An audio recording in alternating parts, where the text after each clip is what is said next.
നിങ്ങൾക്ക് എപ്പോഴെങ്കിലും മാനസികമായിട്ടൊരു തളർച്ച അല്ലെങ്കിൽ വല്ലാത്തൊരു ഇമോഷണൽ ഫീലിങ്സ് ഒക്കെ വരുന്ന സമയത്ത് നിങ്ങൾ ഇങ്ങനെയൊന്ന് ചെയ്ത് നോക്കൂ.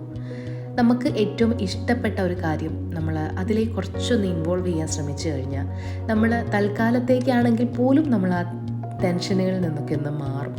എനിക്കിഷ്ടപ്പെട്ടൊരു ഭാഗം അല്ലെങ്കിൽ ഒരു ഏരിയ ആണ് കേട്ടോ ഈ ചെടികൾ എന്ന് പറയുന്നത്.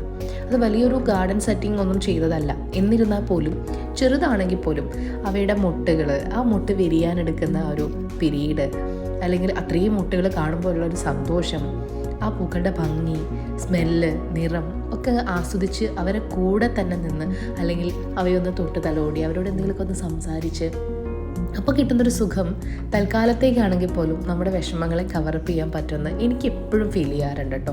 അത് ചിലപ്പോൾ പൂക്കളാവണമെന്ന് മാത്രമില്ല, പെറ്റ്സിൻ്റെ അടുത്ത് ചിലവഴിക്കുമ്പോൾ സംഭവിക്കാം. അപ്പോൾ തൽക്കാലം പെറ്റ്സിനോടല്ല, ഞാനിപ്പം ഇവരുടെ അടുത്ത് തന്നെയാണ് കൂട്ടുകൂടുന്നത്.